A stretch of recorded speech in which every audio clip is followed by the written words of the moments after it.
Hello and welcome to a weekend news episode of the Leveraging AI podcast, the podcast that shares practical, ethical ways to leverage AI to improve efficiency, grow your business, and advance your career. This is Isar, your host. And before we get started, I would like to remind you that we are just a month away from the next public session of the AI Business Transformation course, which is a course that I have been teaching personally to thousands of people by now since April of 2023. The course gets updated every single session. We're teaching it at least once a month, but most of these sessions are private. They are for specific organizations or companies who book me to come and teach their people. And we only open courses to the public once a quarter. So the previous course was in May, and this coming course is going to start on August 11th. So if you are looking for ways to improve your AI skills in order to accelerate your career or keep your business running, I highly recommend that you join this course. You can check out the link in the show notes to get more information about it. And you can use promo code LeveragingAI100 to get $100 off the price of the course. On that page with the link, you'll be able to see the entire syllabus and testimonials of what people are saying about the course and so on. And come and join us a month from now. And now to the news. There is a lot to cover. There's some big interesting news. We're going to talk about AI browsers and their potential impact on the world as we know it. And we are going to cover some rapid fire items as always. So let's go. The first topic of the day is AI-based browsers. Perplexity just announced Comet, which is their AI-powered web browser. They released it on July 9th.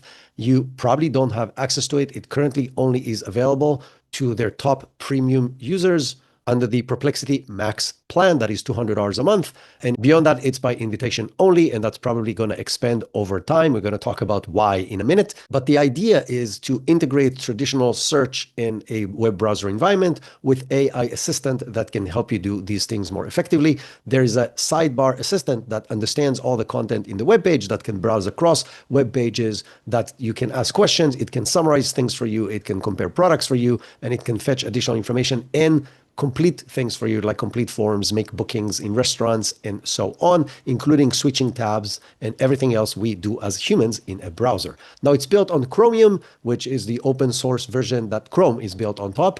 And the benefit of that is all your Chrome extensions are going to work. So if you are like me and you have 50 different Chrome extensions to different things, they're also going to work in Comet. And so you're not going to lose any of your regular working environment if you are usually using Chrome. Now, the other thing that it's doing is that it's offering local data storage, which can reduce the amount of data that needs to go back and forth, and it can save you tokens in the process. It also has a native ad blocker, and it looks and sounds like a serious contender that can actually provide a lot of value. If you want the exact quote from Perplexity spokesperson, they said, and I'm quoting, "We built Comet to let the internet do what it has been begging to do, to amplify our intelligence." Now, the next company that has announced a AI browser, or hasn't announced yet, but the rumors are getting very, very solid, is OpenAI. So OpenAI, and I shared that with you in the past few weeks, are planning to release an AI-powered web browser, and it seems that it's just around the corner. It is aiming to go after Google Chrome, but different than Perplexity, this is a much bigger play. And the reason it's a much bigger play is because A, OpenAI is going straight after Google's core business, which is their ad business, with 500 to 800 million weekly users. If ChatGPT releases a browser, it is going to take a significant chunk of traffic from Google. And this is in a completely different scale than what Perplexity is doing right now, unless Apple buys them, which we're going to get to later on in this episode. Now, similar to Comet, it is going to be built on Chromium, which means the same thing. You'll probably be able to use all your Chrome extensions in that browser, and it's going to be built with an AI agent and web operator built into the platform itself, meaning it will be able to take action for you, browse for you, search for you, compare for you, and do everything that AI knows how to do, but in a browser environment. So let's go back to 30,000 feet for a second. First of all, from Google's perspective, their ad revenue adds up to about 75% of all of Alphabet's income, 75%. It depends on the knowledge of what people are searching for so they can serve the best ads to them. From OpenAI's perspective, if they can get that information, first of all, they might find different ways to monetize what they're doing right now. But in addition, they will be able to get data on what people are searching for and the answers and the context of what people are doing, which will allow them to train their future models to be even better for these kind of tasks. Now, are we willing to let AI train on the data of everything that we search? Time will tell. I'm willing to bet that if it will provide us better results and more contextualized things and so on, while maintaining our privacy and anonymizing the information, over time, this will become very common and every browser will basically do that. And so we won't have much of a choice. Now, to tell you how long this has been in the making, in mid-2024, OpenAI recruited 2 former Google VPs from the original Chrome team that actually built Chrome as we know it today in the early days, with the plan of doing something like this. So they've been at this for a while. They've been rumors about this for a very long time. And it seems to be that it's just around the corner and we're going to get access to a ChatGPT/OpenAI based browser that will integrate agents straight into this. Now, to expand this even beyond, something we discussed several times on the show, there is a Department of Justice ruling against Google's monopoly. And one of the things they're trying to force them to do is to sell Chrome. And OpenAI raised their hand and said, if that ever happens, we will obviously be interested. And the reason is very obvious. It's the largest browser in the world. They get about 60% of global browser traffic. And if you get your hands on that, you get a lot of information and a lot of distribution to many, many clients. But for now, since it's not on the shelf yet, because there's zero doubt in my mind that this will get to the Supreme Court before anything actually happens, then the next best thing from OpenAI's perspective that already has a very significant distribution is to develop their own browser. So beyond the fact that it's an immediate real threat on Google's dominance, what else does it mean? The first thing that it means is that it's going to change everything we know about search. And obviously, it's not just OpenAI, it's a clear direction that all the companies are going to go to. So it's going to be OpenAI, Perplexity, and later on, probably Safari and so on. So all the big browsers will become AI browsers. And there are already some small companies with AI-based browsers.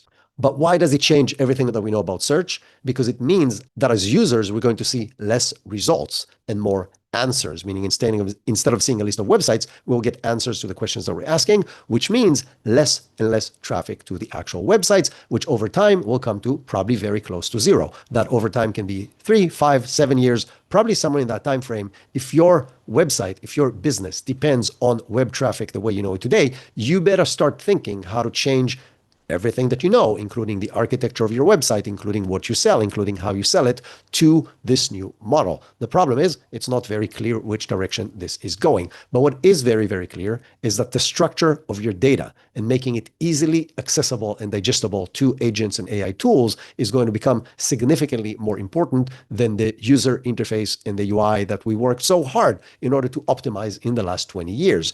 It also means that different scare tactics and scarcity tactics and FOMO are going to become less relevant, at least in the beginning, because whatever you put on your website, people won't see. They will only see the data that comes from the agent or the AI tool that they're using in order to get to the data. So all these things that are critical aspect of every e-commerce company in the world, and many companies who are not e-commerce, are going to change dramatically, and we will have to adapt, and those who will figure it out quickly have a higher chances of capturing market share, at least in the short term. Now, that raises a few bigger questions. One is, what exactly are you supposed to do as a company? The one thing that is very, very clear is develop new channels of capturing an audience and capturing clients beyond straight web traffic. You could have invested the last 20 years in SEO and have grown a very substantial business based on that. All of that may go away. It's not going to happen overnight, but you better develop other channels. From my perspective, I'm really, really happy that a very significant part of my traffic and my business comes from this podcast and from my YouTube channel and from LinkedIn. So it's a lot more diversified than just the multiply.ai website. But if you're not in that situation, you better start developing these kind of additional channels, because the traffic channel is definitely not guaranteed. Where exactly and how it will evolve is a different question. Will you be able to capture that because of that is a different question, but it's very clear it's not going to be what it is right now. The other aspect that you need to think about, or we all need to think about, is what is going to be the incentive of creating new content. Web 2.0, the introduction of everybody can share content, created a very strong incentive to create new content. Google SEO provided another incentive to create new content. If these agents work in a different way, maybe there is not going to be an incentive to create new content. And then if new content is not created, there's no new data to train on, and there's a lot of other implications. Why would you share your information if it doesn't drive traffic to your website? There is a lot of other aspects in there that are not solved at this point, but it means we may have a very, very different web. But a different web also means maybe a different architecture and infrastructure for the actual internet itself. Maybe the way the internet works today, the HTTP and HTTPS protocols, and the way the physical internet is set is not optimal for the AI future. So maybe instead of internet, we need AInet, or Skynet maybe is the right solution to go with. I'm obviously joking, or not completely joking. I'm not 100% sure. I hope I'm joking. But the reality is that a lot of the things that we take for granted that became an integral part of our day-to-day might dramatically change in the next few years. And from open browsers to the big release of the week, which is xAI just launched Grok 4, which is its latest flagship model. And it's scoring very, very high on many benchmarks above every other AI platform out there. The most notable one, because a lot of the ones are niche and nobody knows exactly what they mean, but the Humanities Last Exam, which is a mix of multiple really high-level, complex PhD-level kind of questions in multiple topics, that is currently the benchmark for really sophisticated, complex answers. Grok 4 scored a 25.4% on that test, which sounds very, very low. But when you consider the fact that the leader so far was at 21.6%, and that was Gemini 2.5 Pro, just ahead of OpenAI's O3 with 21% flat. So it's a big jump from those. Now, in addition, Grok also introduced Grok 4 Heavy. Grok 4 Heavy is actually a very interesting architecture, which takes multiple agents that work as a team to research and debate information before they provide you answers. And if you want to use Grok 4 Heavy, you will have to pay $300 a month. But one of the things that Grok 4 Heavy has is the ability to use multiple tools. And Grok 4 Heavy with tools scored 44.4% on Humanities Last Exam, compared to the best score with tools that Gemini 2.5 Pro was able to achieve, which is 26.9. So it's a very big jump forward in its ability to solve really complex problems. So this is from a benchmark. What Musk himself said in the release, he said, with respect to academic questions, Grok 4 is better than PhD level in every subject, no exceptions. Now, that's a very bold statement. On the other hand, it's Elon Musk who makes bold statements every single day. So how much is it accurate or not? I'm not 100% sure. But what is very obvious, that it's a very, very capable model when it comes to thinking, reasoning, and data that it has access to, and its ability to use external tools to do even better. What he also said is that it lacks common sense and that it hasn't yet driven any scientific breakthroughs. But he continued that by saying that it might discover new physics next year. Let that sink in. So the idea of combining multiple agents with different personalities and different skills to research and debate information in order to provide the best answers is not new. They're not the first one who are doing it. We actually covered how you can do this on your own with the regular ChatGPT on episode 167. That is called Build an AI Dream Team that works for you in different roles and personalities. So you can go and check out episode 167 if you want to build a team of super powered agents that will work for you and will help you make better decisions.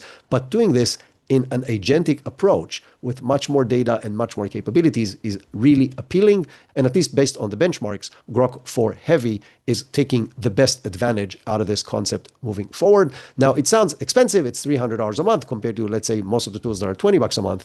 But if you can solve your biggest problems in your business, in your company, in your research, in your distribution, in whatever aspect of the business that you want, and it's going to cost you $300 a month, it's a no-brainer, right? You may have access to more or less the best consultant on the planet for $300 a month, when most consultants charge more than that per hour. So if you look at it from that perspective, $300 a month is nothing. Now, xAI also is releasing Grok through the API, so you'll be able to have access to it through a paid subscription to Grok, or through the API in order to develop whatever you want and integrate with it to get the best results out of what you are building. And they're working to integrating it into all the hyperscalers such as Amazon, Google, and Microsoft Azure. And they also announced their future releases under the Grok 4 umbrella, or under Grok in general, which is an AI coding model that is coming out in August, so next month, a multi-model agent development platform in September, a video generation model in October. And Elon also announced that he plans a game lab that will encourage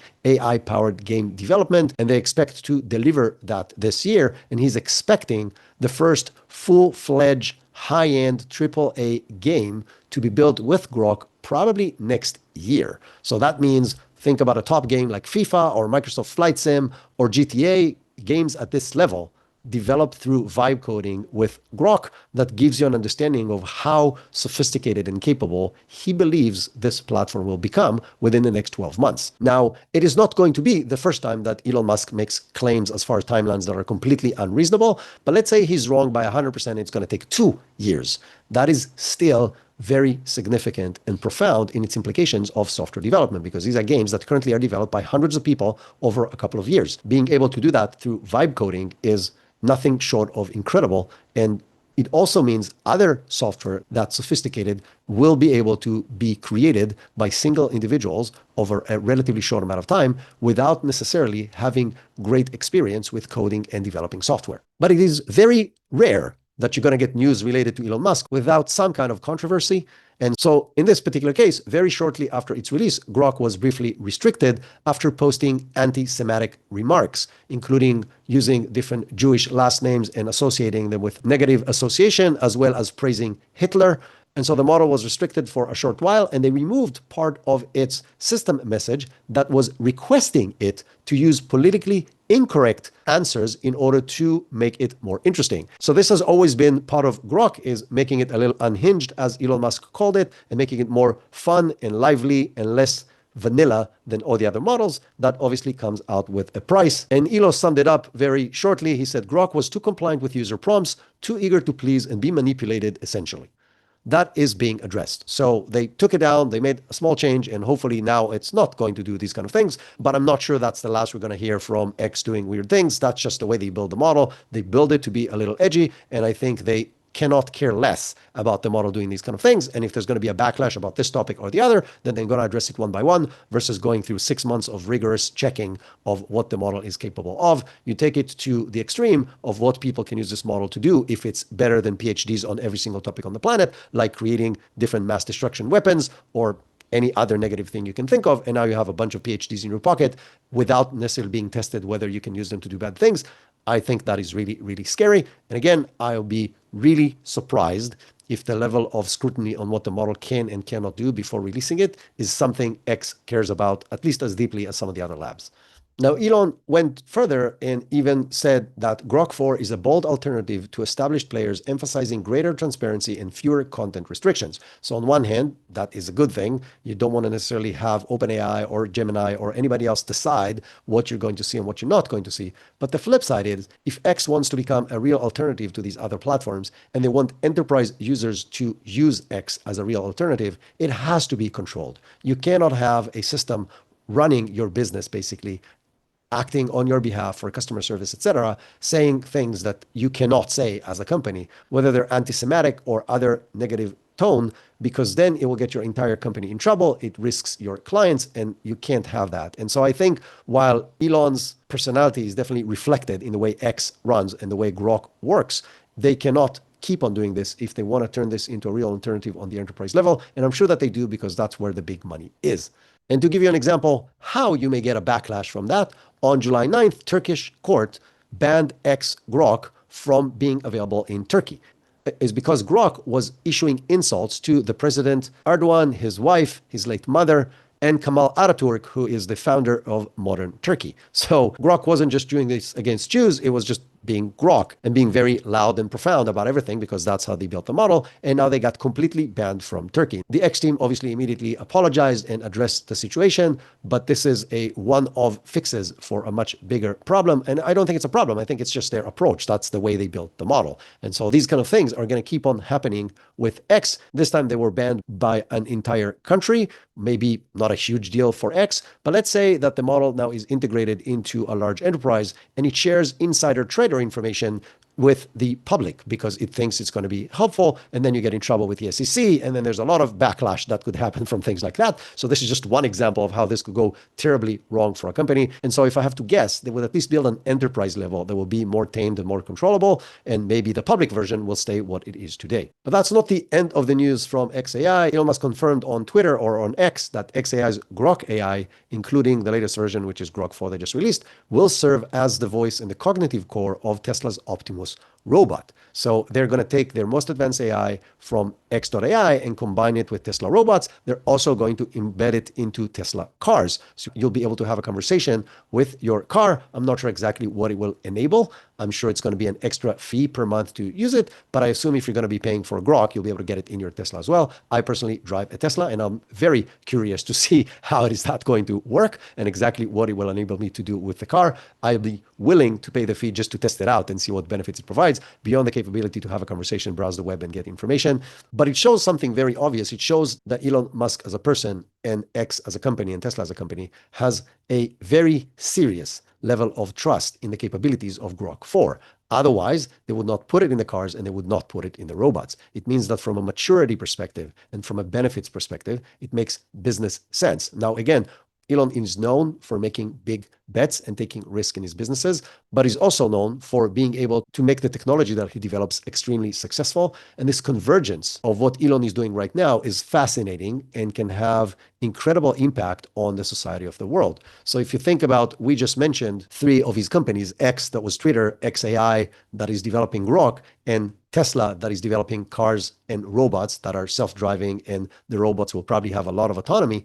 Combine that with two additional companies that are Neuralink and Starlink that can deliver potentially AI capabilities through the web to any location on the planet, and Neuralink, in the long run, the ability to connect that to a human brain. And you see that the complete vision, the complete integration of everything that Elon is working on is way beyond science fiction, but I have zero doubt that that's where Elon is pushing it. Think about having a chip in your brain that can access AI capabilities anywhere on the planet through Starlink and connect and work together with robots and cars and other machines and potentially the streets and everything around it that's going to have sensors and AI embedded into it as one unified environment. This sounds like the Borg from Star Trek, I know, but I truly believe that this is where Elon is going, at least in his vision. Is that even possible? How long will it take? I don't know, but I have a feeling that we'll get to find out in the next decade or maybe two. And from a XAI company perspective, the announcement of Grok 4 came on the same day as the announcement of the departure of XAI CEO. So Linda Yaccarino stepped in as the CEO of XAI in seriously troubled times for the company. It was shortly after Elon bought Twitter for $44 billion.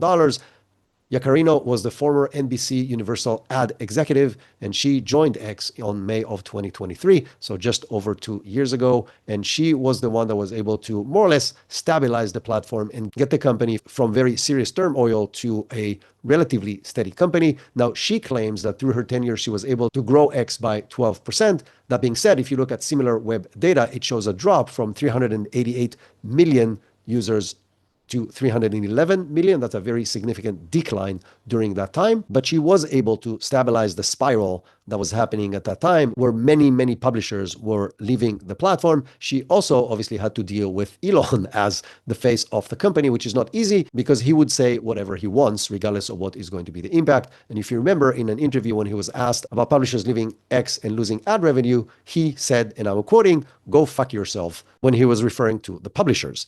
And so you combine that with the need to run a successful company that is built on getting publishers to give you money. I'm sure Yaccarino's job wasn't easy. Well, either way, she is on the way out. They have not announced a new CEO yet. I assume that it's not easy working for Elon for a very long time, and especially now after the merger with X.AI that he is the CEO of, and now she's technically running a company that reports to another company that Elon Musk is running. That doesn't make it easier for sure. Where does that leave us from an XAI perspective? Well, where it leaves us is with a company that when it got started was the joke of the industry and couldn't make a logical sentence connect properly, to now the leading company from a benchmark perspective. I said that when they announced Grok in the beginning. I said, I'm not going to bet against Elon, especially with the amount of data he's going to have from Tesla, from Starlink, and from X, formerly Twitter. And so he has the data, he has the distribution. He built Colossal, which is the most capable AI computer data center in the world today. He's built it in like 3 or 4 months, something that takes most companies 9 to 18 months to build. So they are pushing forward. They're going to keep on pushing the frontier. They're going to keep on being Elon Musk-like with breaking stuff and figuring out the collateral damage afterwards. And that's just what we're going to get. And not surprisingly, they pushed Grok 4 out before the release of GPT-5, potentially to steal a thunder, but definitely to be ahead in the announcement. When is GPT-5 coming? It's not very clear. It's pretty obvious it's going to be the summer. Some people are saying in the next few weeks, and it's supposed to be a very different model and a huge jump forward from everything we know from OpenAI so far. But I guess we'll have to wait and see. This is the end of part 1 of this week's news episode. In this section, we just covered the deep dive components of the news for this week. The second part, which you can watch in the next episode, covers the rapid fire, lots of smaller pieces of news that you need to know this week. So if you have the time right now, just jump to the next episode and watch it. If not, you can watch it later. But either way, it's definitely worth watching.